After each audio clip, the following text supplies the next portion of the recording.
ಮರು ಅರ್ಜಿಯನ್ನ ಸಲ್ಲಿಕೆಯನ್ನ ಮಾಡಬೇಕು ಅಂದ್ರೆ ಯಾವ ಡಾಕ್ಯುಮೆಂಟ್ಸ್ ಇರಬೇಕು, ಸರ್ಕಾರದಿಂದ ಬಂದಿರುವಂತ ಹೊಸ ಅಪ್ಡೇಟ್ ಏನು ಗೃಹಲಕ್ಷ್ಮಿ ಪಾಲುದಾರರಿಗೆ ಅನ್ನೋದನ್ನ ಈ ವಿಡಿಯೋದಲ್ಲಿ ನಿಮಗೆ ಕಂಪ್ಲೀಟ್ ಆಗಿ ಮಾಹಿತಿಯನ್ನ ತಿಳಿಸ್ಕೊಡ್ತೀನಿ ಸ್ನೇಹಿತರೆ. ಅದಕ್ಕೂ ಮುಂಚೆ ನಮ್ಮ ಚಾನಲ್ಗೆ ಸಬ್ಸ್ಕ್ರೈಬ್ ಆಗದೆ ನೋಡ್ತಾ ಇರೋರು ದಯವಿಟ್ಟು ಸಬ್ಸ್ಕ್ರೈಬ್ ಆಗಿ ಅಂತ ಹೇಳ್ತಾ ಬನ್ನಿ ಇವತ್ತಿನ ವಿಡಿಯೋವನ್ನ ಶುರು ಮಾಡೋಣ ಸ್ನೇಹಿತರೆ. ಗೃಹಲಕ್ಷ್ಮಿ ಪಾಲುದಾರರಿಗೆ ಮರು ಅರ್ಜಿಯನ್ನ ಸಲ್ಲಿಕೆಯನ್ನ ಮಾಡಬೇಕು ಅನ್ನುವಂತಹ ಹೇಳಿಕೆಯನ್ನ ಹೊಸ ಸಿಎಂ ಡಿ.ಕೆ. ಶಿವಕುಮಾರ್ ಅವರು ಕೊಟ್ಟಾಗ್ಲಿಂದ ಸ್ನೇಹಿತರೆ ಸಾಕಷ್ಟು ಗೃಹಲಕ್ಷ್ಮಿ ಪಾಲುದಾರರು ತುಂಬಾನೇ ಕನ್ಫ್ಯೂಸ್ ಆಗಿರ್ತೀರಾ ಸ್ನೇಹಿತರೆ. ನೀವು ಯಾವ ರೀತಿ ಅಪ್ಲಿಕೇಶನ್ ಹಾಕಬೇಕು, ಇವಾಗ ಹೊಸದಾಗಿ ಸರ್ಕಾರದಿಂದ ಬಂದಿರುವಂತಹ ಹೊಸ ಅಪ್ಡೇಟ್ ಏನು, ಯಾವ್ಯಾವ ಡಾಕ್ಯುಮೆಂಟ್ಸ್ಗಳು ನಿಮ್ಮ ಹತ್ರ ಇರಬೇಕು, ಅದರ ಬಗ್ಗೆ ಒಂದೊಂದಾಗಿ ನೋಡ್ತಾ ಹೋಗೋಣ ಸ್ನೇಹಿತರೆ.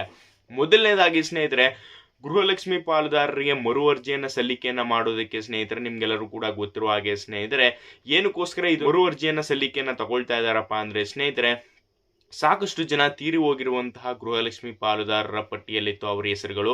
ಅವರು ಕೂಡ ಹಣವನ್ನ ತಗೊಳ್ತಾ ಇದ್ರು. ಅತ್ತೆ ಸೊಸೆ ಇಬ್ರು ಕೂಡ ಒಂದೇ ಮನೆಯಲ್ಲಿದ್ರು ಕೂಡ ಅಮೌಂಟ್ ಅನ್ನ ತಗೊಳ್ತಾ ಇದ್ರು. ಹಾಗೆ ಸರ್ಕಾರದಲ್ಲಿ ಆಲ್ಮೋಸ್ಟ್ ಅಲ್ಲಿ ಅವ್ರ ಮನೆಯಲ್ಲಿರೋರೆಲ್ಲ ಸರ್ಕಾರದಲ್ಲಿ ಕೆಲಸದಲ್ಲಿ ಇರ್ತಾರೆ, ಆದ್ರೂ ಕೂಡ ಅವರು ಗೃಹಲಕ್ಷ್ಮಿ ಪಾಲುದಾರರ ಹಣವನ್ನ ತಗೊಳ್ತಾ ಇದ್ರು. ಆಮೇಲೆ ಇನ್ಕಮ್ ಟ್ಯಾಕ್ಸ್ ಅನ್ನ ಪೇಯನ್ನ ಮಾಡ್ತಾ ಇರೋರು ಸಹ ಗೃಹಲಕ್ಷ್ಮಿ ಪಾಲುದಾರರ ಹಣವನ್ನ ತೆಗೆದುಕೊಳ್ತಾ ಇದ್ರು ಸ್ನೇಹಿತರೆ. ಇದನ್ನ ತಡೆಗಟ್ಟಲು ಸರ್ಕಾರದಿಂದ ಒಂದು ಭರ್ಜರಿ ಆದಂತಹ ಅಪ್ಡೇಟ್ ಅನ್ನ ಕೊಟ್ಟು ಗೃಹಲಕ್ಷ್ಮಿ ಪಾಲುದಾರರು ಮತ್ತೆ ಮರು ಅರ್ಜಿಯನ್ನ ಸಲ್ಲಿಕೆಯನ್ನ ಮಾಡಬೇಕು ಅನ್ನುವಂತಹ ಒಂದು ಹೇಳಿಕೆಯನ್ನ ನೀಡಿದ್ರು ಸ್ನೇಹಿತರೆ. ಇವಾಗ ಸ್ನೇಹಿತರೆ ಸಿಕ್ಕಿರುವಂತಹ ಹೊಸ ಅಪ್ಡೇಟ್ ನ ಪ್ರಕಾರ ಸ್ನೇಹಿತರೆ ಗೃಹಲಕ್ಷ್ಮಿ ಪಾಲುದಾರರ ಮರು ಅರ್ಜಿಯಲ್ಲಿ ಸ್ನೇಹಿತರೆ ಸರ್ಕಾರದಿಂದ ಸಾಕಷ್ಟು ಅಪ್ಡೇಟ್ಗಳು ಓಡ್ತಾ ಇತ್ತು ಸ್ನೇಹಿತರೆ. ಸಾಕಷ್ಟು ಮೀಟಿಂಗ್ ಗಳನ್ನು ಕೂಡ ಮಾಡಿದ್ದಾರೆ. ಹಾಗೆ ಸ್ನೇಹಿತರೆ ಹೊಸ ಸಿಎಂ ಡಿ.ಕೆ. ಶಿವಕುಮಾರ್ ಅವರು ಕೂಡ ಒಂದು ಹೇಳಿಕೆಯನ್ನ ನೀಡಿದ್ರು. ಏನಪ್ಪಾ ಅಂತಂದ್ರೆ ಮರು ಅರ್ಜಿಯನ್ನ ಸಲ್ಲಿಕೆಯನ್ನ ಮಾಡಬೇಕು ಅಂತ. ಏಕ್ದಮ್ ಮರು ಅರ್ಜಿಯನ್ನ ಸಲ್ಲಿಕೆಯನ್ನ ಮಾಡಬೇಕು ಅನ್ನುವಂತ ಒಂದು ಸ್ಟೇಟ್ಮೆಂಟ್ ಅನ್ನ ಕೊಟ್ಟಾದ ನಂತರ ಸ್ನೇಹಿತರೆ ವಿರೋಧ ಪಕ್ಷವರು ಕೂಡ ಅದರ ಬಗ್ಗೆ ಮಾತನಾಡಿ ಹಾಗೆ ಸಾಕಷ್ಟು ಮೀಟಿಂಗ್ ಗಳೆಲ್ಲ ನಡೆದು ಇವಾಗ ಸ್ನೇಹಿತರೆ ಅದನ್ನೆಲ್ಲ ಮರು ಅರ್ಜಿಯನ್ನ ಸಲ್ಲಿಕೆಯನ್ನ ಮಾಡೋಂಗಿಲ್ಲ, ಆದ್ರೆ ಪಾಲುದಾರನ ಮರು ಪರೀಕ್ಷೆಯನ್ನ ಮಾಡಬೇಕು.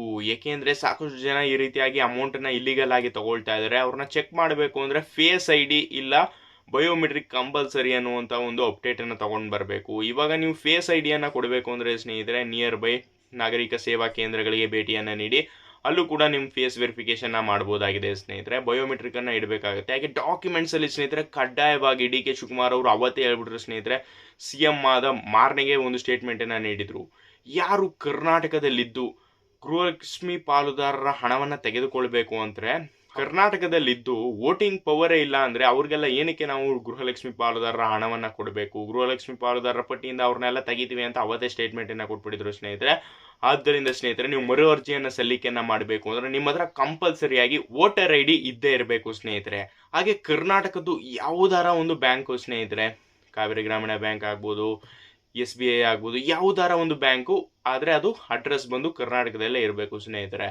ಹಾಗೆ ಸ್ನೇಹಿತರೆ ಆಧಾರ್ ಕಾರ್ಡು ಫೋನ್ ನಂಬರ್ಗೆ ಲಿಂಕ್ ಆಗಿರಬೇಕು, ರೇಷನ್ ಕಾರ್ಡು ಕೂಡ ಇರಬೇಕು ನಿಮ್ಮ ಹತ್ರ. ಈ 4 ಡಾಕ್ಯುಮೆಂಟ್ಸ್ಗಳು ಇವಾಗ ಖಂಡಿತವಾಗಿದೆ ಸ್ನೇಹಿತರೆ. ಇನ್ಕಮ್ ಸರ್ಟಿಫಿಕೇಟ್ನು ಕೂಡ ಕೇಳ್ತಾರೆ ಅಂತ ಇದ್ರು ಸ್ನೇಹಿತರೆ. ಇವಾಗ ನೀವು ವರ್ಷಕ್ಕೆ ಎಷ್ಟು ಅಂದ್ಬಿಟ್ಟು ಮಾಮೂಲಿ ಬಾಯಲ್ಲೇ ಹೇಳ್ಬಿಟ್ಟು ಬರ್ಕೊಳ್ತಾರಲ್ಲ ಆ ರೀತಿಯಾಗಿ ಬರ್ಕೊಳ್ತಾರಂತೆ ಸ್ನೇಹಿತರೆ.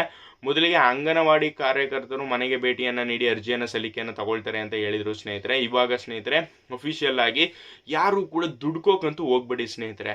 ಏನಕ್ಕೆ ಅಂದ್ರೆ ಇವಾಗ ನಾವು ವೆರಿಫಿಕೇಶನ್ ನಾವು ಮಾಡಿಸ್ಬಿಡ್ತೀವಿ, ಫೇಸ್ ವೆರಿಫಿಕೇಶನ್ ಅಂದ್ಬಿಟ್ಟು ನಾಗರಿಕ ಸೇವಾ ಕೇಂದ್ರಗಳಿಗೆ ಭೇಟಿಯನ್ನ ನೀಡಿ ನೀವು ಅಲ್ಲಿ ಅಪ್ಲಿಕೇಶನ್ನೇ ಬಿಟ್ಟಿಲ್ಲ, ನೀವು ಹೋಗ್ಬಿಟ್ಟು ಅಪ್ಲಿಕೇಶನ್ ಹಾಕಿದ್ರು ಕೂಡ ಏನಾಗುತ್ತಪ್ಪ ಅಂದರೆ ನಿಮ್ಮ ಅಮೌಂಟ್ ಲಾಸು ಅಷ್ಟೇ ಸ್ನೇಹಿತರೆ. ಇವಾಗ ಯಾವುದೇ ಥರದ ಅಪ್ಲಿಕೇಶನ್ ಹಾಕಿದ್ರು ಅದು ವೇಸ್ಟ್ ಆಫ್ ಮನಿ ಅಂತಲೇ ಹೇಳ್ಬೋದು. ದಯವಿಟ್ಟು ವೆಯ್ಟ್ ಮಾಡಿ ಸ್ನೇಹಿತರೆ. ಯಾವುದೇ ಒಂದು ಅಫಿಷಿಯಲ್ ಅಪ್ಡೇಟ್ ಏನಾದರೂ ಸಿಕ್ತು ಅಂದರೆ ಖಂಡಿತವಾಗೂ ನಾನು ವಿಡಿಯೋ ಮಾಡಿ ನಿಮಗೆ ತಿಳಿಸ್ಕೊಡ್ತೀನಿ. ಹಾಗೆ ಈ ವಿಡಿಯೋ ಏನಾದರೂ ನಿಮಗೆ ಇಷ್ಟ ಆಗಿತ್ತು ಅಂದರೆ ಈ ವಿಡಿಯೋಗೊಂದು ಲೈಕ್ ಮಾಡಿ. ಹಾಗೆ ಇದೇ ಥರ ಗೃಹಲಕ್ಷ್ಮಿ ಲೇಟೆಸ್ಟ್ ಅಪ್ಡೇಟ್ಗಳಿಗಾಗಿ ನಮ್ಮ ಅಕೌಂಟನ್ನು ಸಬ್ಸ್ಕ್ರೈಬ್ ಮಾಡ್ಕೊಳ್ಳಿ. Thanks for watching.